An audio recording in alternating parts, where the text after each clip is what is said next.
Hey guys, this is Dark Luna. Welcome back to my channel.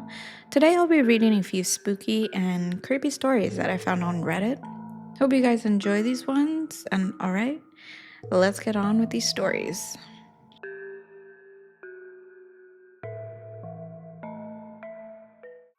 My brother's drawings.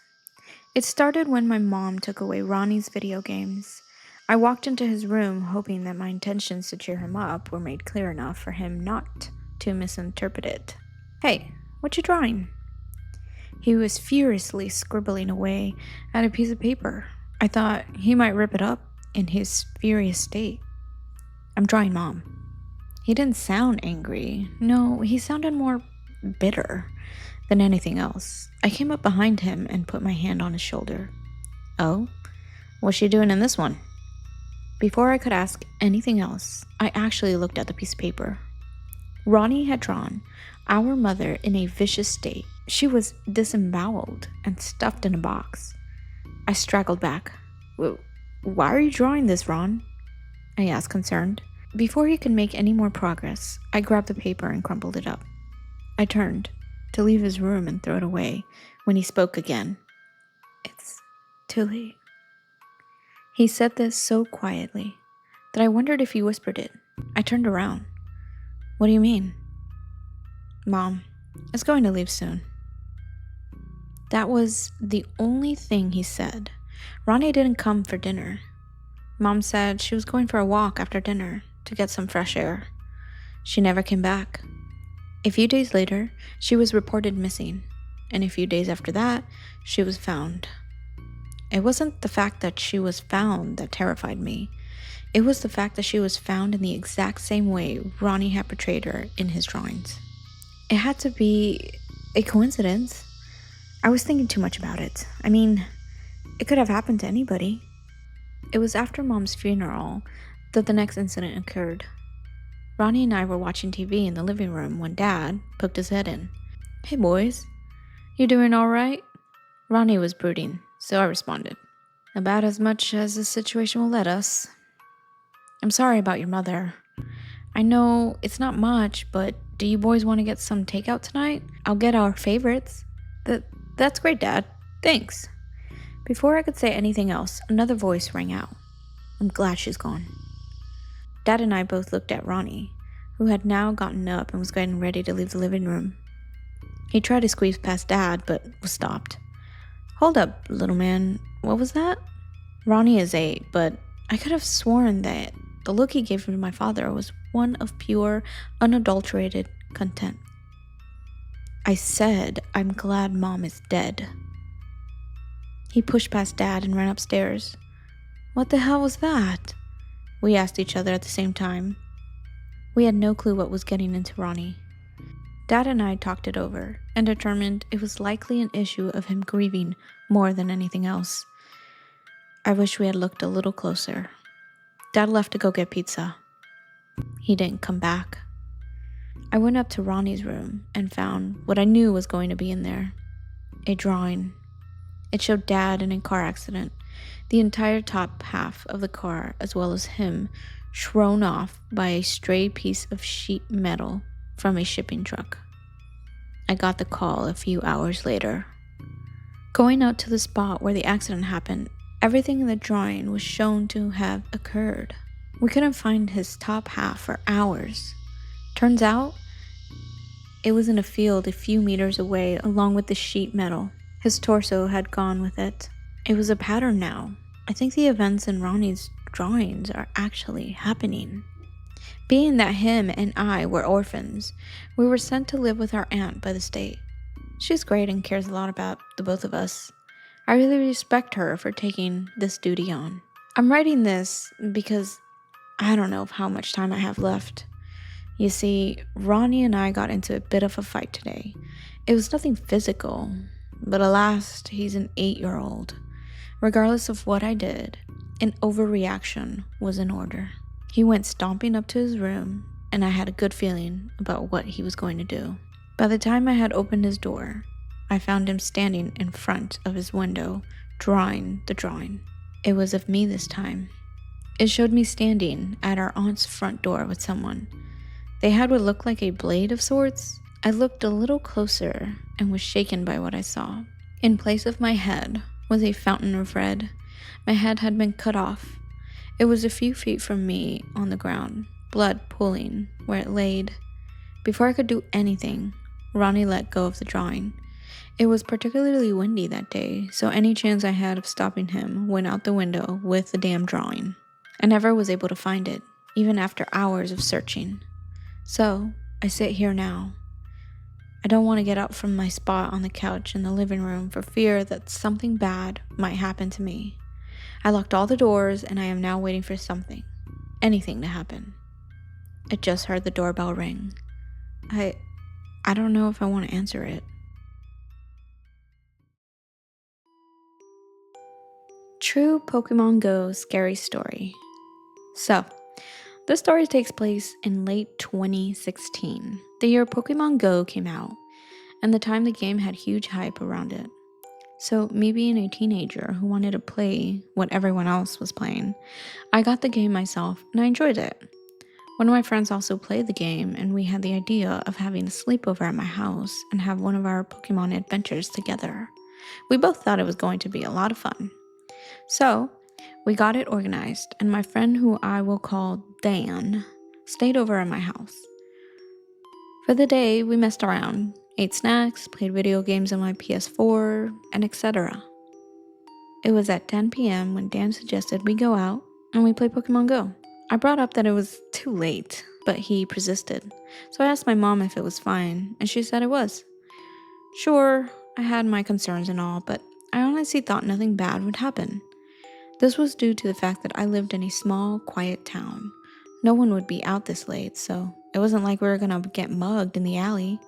So we grabbed our phones and headed off down to the main street of my town. We walked past the cemetery, then past the football oval. But as we passed the football oval, we saw a black Ford Territory parked by it. No lights were on, so we didn't even think anyone was inside of it, so we walked past it. We got onto the footpath past the oval when we noticed the Ford pulled up next to us on the footpath. We found it strange, but kept walking anyways. We were passing the post office when we saw the same Ford pull into the car park in front of the post office. This gave us the suspicion that this random car was following us. So we kept walking, but at a faster pace. We walked past the post office and we're now walking past our town park. As we were walking by the park, Dan told me to hide behind the bushes, which surrounded the park entrance. As we crouched down behind the bushes, we saw the Ford pull up at the park entrance, confirming 100% that this Ford was following us. After what felt like an eternity to me, the Ford drove off, and we got out of the park and started running back to my house. As we started running back to my house, I looked behind me to make sure the Ford was gone, and what I saw horrified me. The car turned left at the end of the street. I originally thought that maybe he was just leaving the town, but then I realized this park has two main entrances. The way he turned, he was driving to the second entrance, meaning he believed we ran to the other side of the park and was trying to cut us off that way. There was no argument left. This guy wasn't following us for safety purposes or etc. He was chasing us. I am not an athletic person, unlike my friend Dan, but in this instant, I was keeping up with my friend from the sheer fear of what will happen if this driver caught up to us, or what his intentions were with us. We ran past the post office, past the football oval, and we were halfway past the cemetery when we saw the headlights of the Ford behind us, and I was terrified. There was nowhere to hide. It was a footpath with a giant fence separating the footpath and the cemetery. There was nothing to hide behind. Luckily enough, Dan came up with an idea. He pointed out we were both wearing dark hoodies. He said to put the hood over our heads, crouch down, and pretend to be a rock.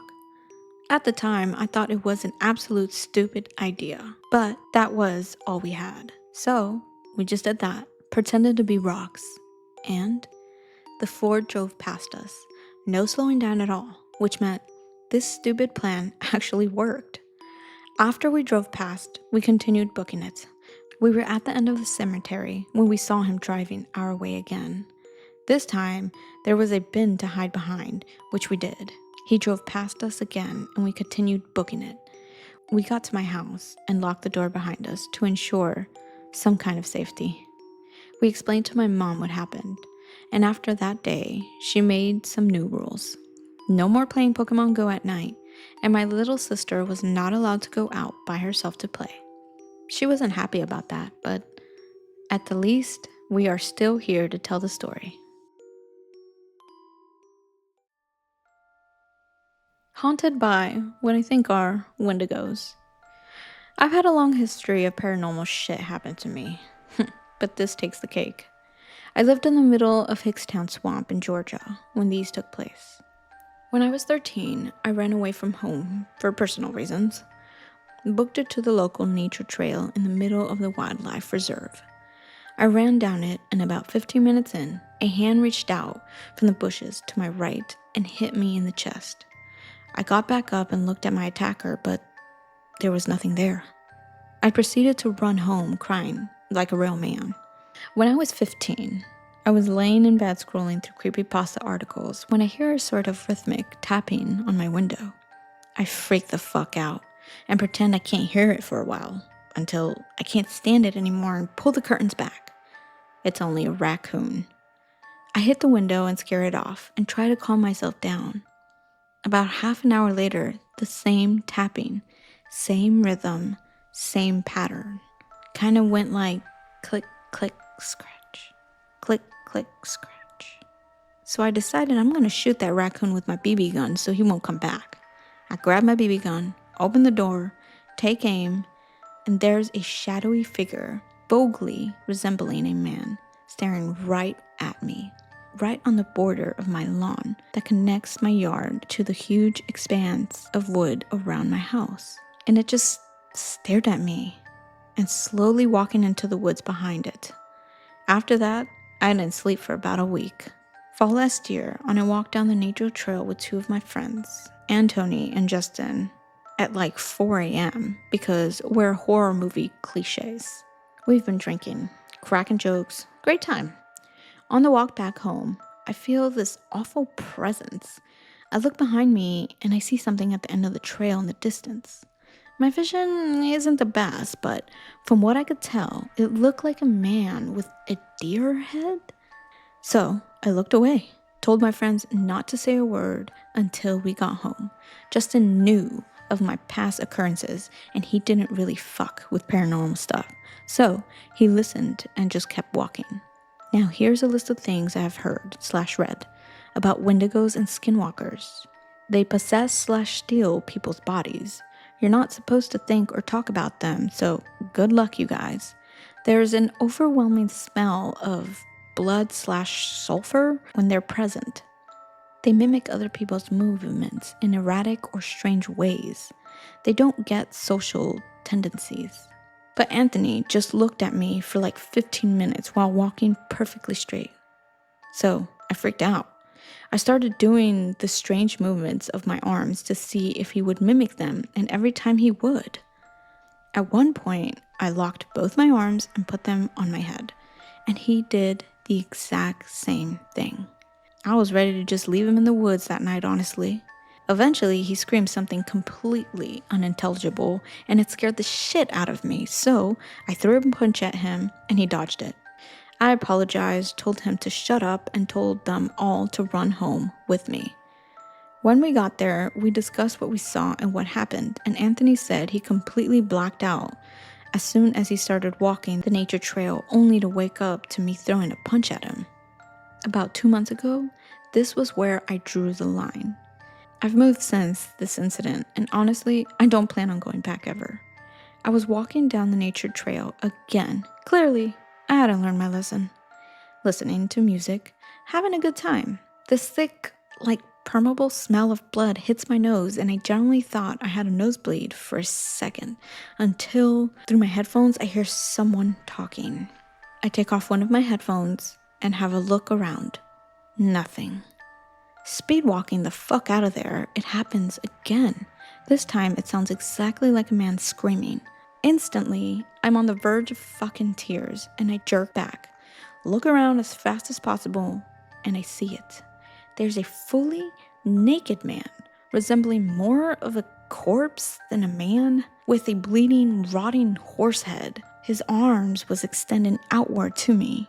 I ran home and packed my shit. Now, by this point, I have so many theories as to what happened, but I hate indulging in them. They all scare the hell out of me. My current idea is that I'm just fucking crazy. I'm not sure, but whatever the case, if there's anyone on here who has an explanation as to what any of it was, I'm very open to it. Sorry my writing skills are so bad. Edit. Probably not Wendigos. Most people's options: Skinwalker, Crowwalker, and Bosquias. Got my girlfriend, who's into Wicca, to burn some sage and do some sort of protection spell. I don't know much about Wicca, but maybe it'll help. We'll post again if anything else happens.